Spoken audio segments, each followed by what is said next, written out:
Hot Talk here on World Viral TV. We appreciate you joining us on these Wednesday evenings. We try to just have some fun, educate, and have some good times. Got my buddy Kevin on the couch from High Times. Yes. Grandpa Boots chilling, CT in the booth. We were kind of in a little bit of a weed diary. We never really got too much of Kevin's weed diary, and I know you have a pretty interesting story. Yeah, I mean, I got all sorts of stories. It's just a matter of which audience wants to hear that particular story. But I think, with cannabis in my life, it's been a part of my life since, probably high school, I guess, and took a little break to get my grades up at one point in high school, so my parents didn't fucking kill me. But once I got to college, obviously I was reintroduced to the drug, and then being in Colorado and being a native here, and seeing the progression through what the cannabis industry is doing, particularly in the state, is really appealing to me. Right. And and lucky for me, I ended up with High Times as my first role in the industry. So right out the gates, bam! Like, wow, how the fuck did this happen? We've had some interesting first timers. So it is really cool that I get to be around cannabis and talk to people who are cannabis experts and growers, and and have passion for the industry and what it does. So all of those things are cool. And I got this role because I was successful selling into the vertical in cannabis in my previous role. So having those connections and people knowing who I was coming into the industry instead of coming in totally blind was cool. Right. But from a consumption standpoint, now that I'm in my 40s, it's not like I just use cannabis to get high. Yeah, sure, I still like to get high. Right. I mean, because it makes me feel good. Right. And going back to your point, Will, with the how specific things make you feel, depending on your mood or whatever, is pretty cool to be able to have products that you can buy do that. Right. And so I play a lot of golf, probably more than I should, and hopefully my employers aren't watching right now and letting why he shouldn't be playing golf, he should be working. But when I'm out on the golf course, I'm a competitive guy. I played sports a lot growing up, and pot has always been able to kind of bring my emotions down to a point where I'm a little more focused, and I don't get as angry if something goes wrong, because in a team sport, somebody else can fuck up and that gets you mad, but like in golf, like it's just you versus the course. It is, dude. And I'll guarantee I'll never get a PGA card because I suck. But at least with cannabis, it makes me enjoy myself. And if I hit a bad shot, who fucking cares? I'll just try to win the next hole or whatever. Instead of being consumed by the competing with yourself. Absolutely, or competing with some other guys at the club. That because we're playing for money. But something on the line. But particularly like when I'm out there playing by myself, it's great. We have a little place on the course in between the 12th and 13th hole that we've dubbed the Magic Forest, and all the guys that I've kind of figured out like to consume cannabis. And these are people that come from all walks of life. Yeah, and, that's the other thing. If you saw them, in their business attire, like you'd be like, oh, there's no way that guy's a stoner, or he doesn't enjoy cannabis. And he's got a vape pen in his pocket. Absolutely. And that's the truth. It's like people who learn about its usefulness, they use it. They do. And when I took the role with High Times, and and was dealing with all these rich white conservative guys at the club, I was like, well, they're actually not that much different, and part of my job is to help educate them on like, hey, you might have been told that the plant was a problem when you were growing up, but it's not. And let me tell you why.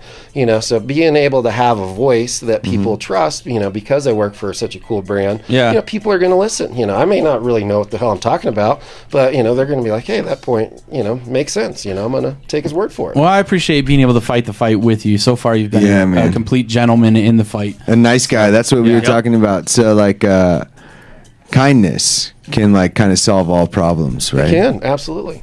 And don't be a dick. Why are people Cannabis helps to make it so that there are less dicks. There are people who are using this as their anger medication, and it's working because they're not imbalanced, or they're less imbalanced when they're on it. And anger's just an imbalance. And, and it's taken so much heat for being this gateway drug, and that's bullshit. Everything that I've ever done that was stupid is because I was drunk, Yeah. Well, and how many people do you know tried pot when they were 13? Like 80% of the people I know tried pot when they were 13. Yeah. And now I think it's really more the exit drug. I mean, people are getting off of booze and off of pills. And they're using pot to balance afterwards. And what's interesting is some of them don't continue to use once they balance. Yeah, absolutely. Like not their drug or cannabis. Yeah. The cannabis has a different type of relationship. They wean themselves off of that too, dude. Yeah. I even wean myself off of nicotine. Yeah, Chad did. A lot of folks have. Did. Yeah, I used to use tobacco myself, and it's gone. Thank God. I'm still a tobacco user, but the cannabis is definitely the thing to use. Yeah, absolutely. You know what I mean? Hey man, I got a couple of product reviews. You want to go to a break real quick? We'll do a product review with Kevin. Let's do this, man. I love the product reviews. Right on. We appreciate you guys being here. Stay tuned. We'll be right back. All right.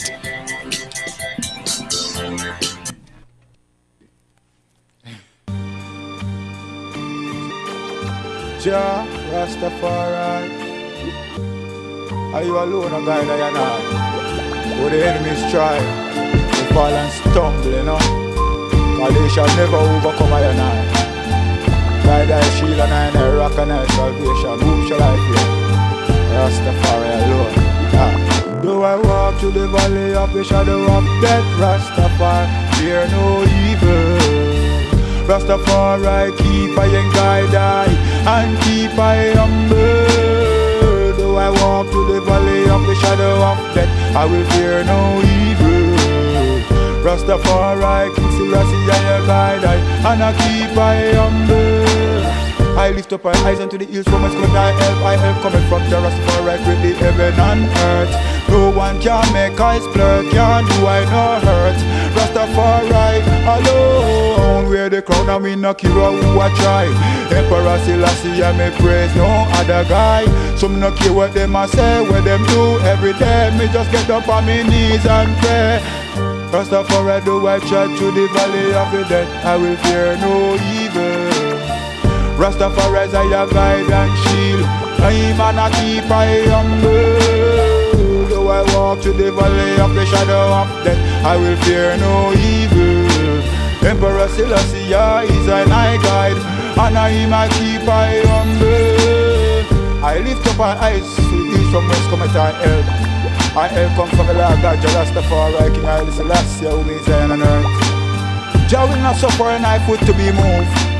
He that keepeth, I shall not slumber. I hold he that keepeth Israel shall neither slumber nor sleep, Jah is thy keeper. Jah is the shade upon thy right hand. By Jah protection the sun shall not smite I by day, nor the moon and the stars by night. Jah shall preserve I from all evil. Yeah, Jah shall preserve thy soul. Yeah, Jah shall preserve thy yadding out and thy yadding in. And even forevermore. Jah Rastafari, as I said, oh, I'll not be afraid. Though I walk through the valley of the shadow of death, Rastafari, I fear no evil. Emperor Selassie is I guide, and I keep I humble. Though I walk through the valley of the shadow of death. Drink a cup, smile, man. Herman's Hideaway on the corner of Iowa and Broadway. Your favorite independent anti-corporate venue featuring Westward's best patio. Now serving award-winning food. From metal to jazz to hip-hop, Herman's Hideaway has something for everyone. And if you want to book your act at Herman's Hideaway, email booking@hermanshideaway.com or call 303-777-2535. There's only one venue, family owned and operated for over 50 years. Holding it down in Denver.